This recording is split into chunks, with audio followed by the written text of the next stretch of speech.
Hii hapa ni project yangu nyingine ambayo ni mashine ya kuchanganya sabuni za maji. Unaona? Tumeitengeneza hapa, material ni hapa tumeyapata. Na inavyofanya kazi ni mota inazungusha hii hapa pool. Then kunakuwa na hii inatumika kuchanganya ile material ya sabuni wakati wa utengenezaji. Na inavyofanya kazi inatumia umeme. Ni just unawasha then una start. Inaanza kufanya kazi.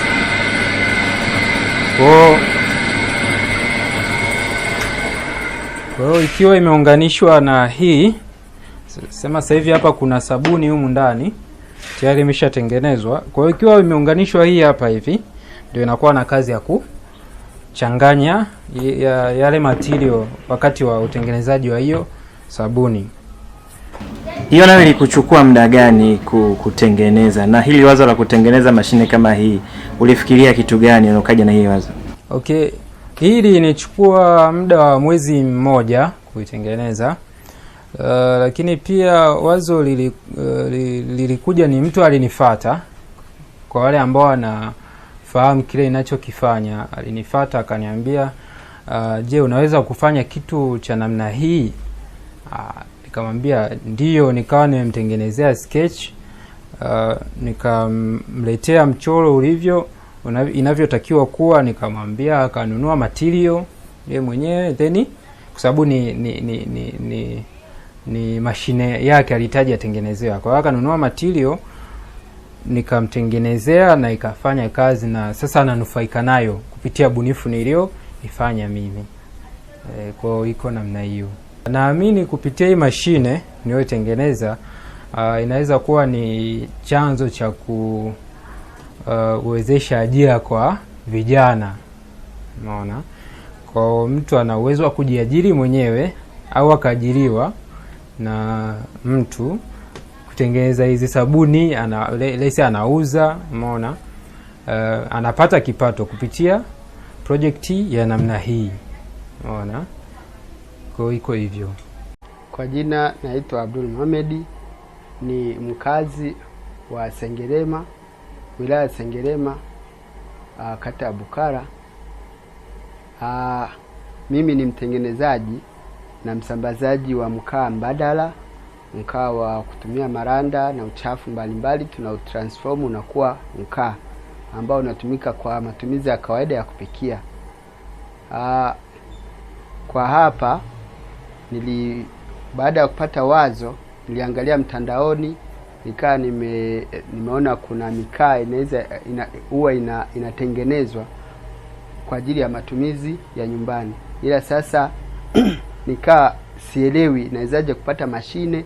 Sasa nilivyomshirikisha mtaalamu wangu hapa, Dickson Darao kwa jina lingine Abdalla, akawa ameweza kusema kwamba anaweza kufanyaje kuitengeneza hiyo mashine. Akanidizainia mashine na ikaweki vizuri, na imenisaidia sana kwenye utengenezaji wa mkaa mbadala. Yaani ni kitu ambacho sikutarajia kwamba anaweza akakitengeneza, ila tumeshirikiana. Lakini nilichokiona ni kwamba hajapata mwendelezo. Angepata watu wa kumsapoti akakuza kipaji chake kwenye swala hili la kutengeneza hizi mashine na vitu vingi.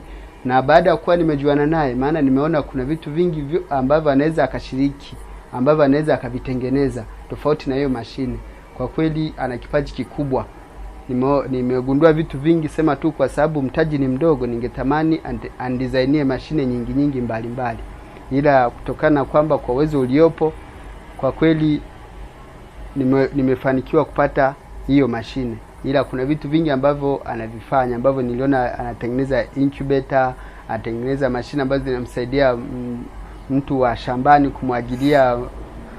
kumwagilia mboga, kumwagilia mazao, dawa. Sasa ni kipaji kikubwa alichonacho. Sema tu inavyoonekana ni kwa sababu hajapata support ya kutosha ya kuweza kuuza kipaji chake. Anapatikana hapa Sengerema karibu na TRA, ndio ofisi yake. Pengine hiyo mashine imekusaidiaje wewe binafsi, lakini pia imesaidiaje jamii inayokuzunguka? Imenisaidia kwa sababu gani? Kwa sababu ule mkaa huwezi kutengeneza, unaweza kutumia kwa njia ya mikono, lakini hauwi bora ambao unaweza ukapeleka sokoni watu wakaukubali. Kwa kutumia ile mashine nimeweza kupata bidhaa ambayo kwa ukipeleka sokoni watu wanauelewa, na kwa sababu kwa huku Sengerema ni vitu ambavyo havijazoeleka sana. Kwa hiyo mtu kutokana na umbo la mkaa ulivyo na ubora wake, watu wanavutika kufanyaje, kuchukua bidhaa.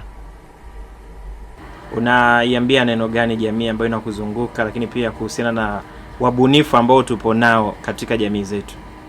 Ambacho naweza nikasema ni kwamba vipaji ni vingi na wabunifu ni wengi, ila kwa mtu mwenye uwezo aweze kuwashika mkono, kwa sababu ni sehemu ambayo inaweza ikatupeleka, yani nchi yetu ikawa na maendeleo makubwa sana, kutokana na kwamba baada ya kuchukua wataalamu kutoka nje wakiendeleza walioko nchini, inaweza ikawa ni sababu ya nchi yetu kuwa na maendeleo makubwa sana, hasa kwa masuala ya teknolojia. Nikiangalia hata huyu naye namuona kwa mambo ya AI yuko vizuri. Kwa hiyo akipata support anaweza akawa anatengeneza vitu ambavyo vikaisaidia nchi kwa ujumla na akaleta matokeo chanya kwenye nchi. Unatoa neno gani kwake? Kwa sababu tunaamini kuna wabunifu wengi kama ulivyosema, wapo wengi lakini hawapati support. Kuna wengine ambao wanakata tamaa. Kwa kijana mwenzetu kubuni vitu hivyo na mwisho wa siku bado anaendelea na kufanya tafiti kubuni vitu vingine tofauti, na ungependa kushauri nini kwake? Yaani ninachoshauri kwake asiwe kama wengine ambao wanakata tamaa. Badala yake aendeleze karia yake na azidi kuziposti na watu wengine waweze kuziona. Inaweza ikawa ni sababu ya kupatikana mtu ambaye anaweza akamsupport. Ila pia jamii kwa ujumla pia waangalie watu ambao wana vipaji na waweze kuwaendeleza, kwa sababu ni sababu moja kubwa ya kupata manufaa kwa sababu ni hao vijana ambao hawajawa wakubwa kiivo, na gharama unajikuta hata inakuwa sio gharama kubwa. Na uzuri ukiwa na mtu ambaye anakutengenezea mashine ni mtu ambaye ni wa karibu, ni rahisi hata ikitokezea changamoto yoyote unaweza ukamface akarekebisha, kuliko kununua mashine ambayo imetoka mbali hata hujui imetengenezwaje. Kuna uwezekano mkubwa kukosa support pale inapotokea kunahitaji marekebisho yoyote.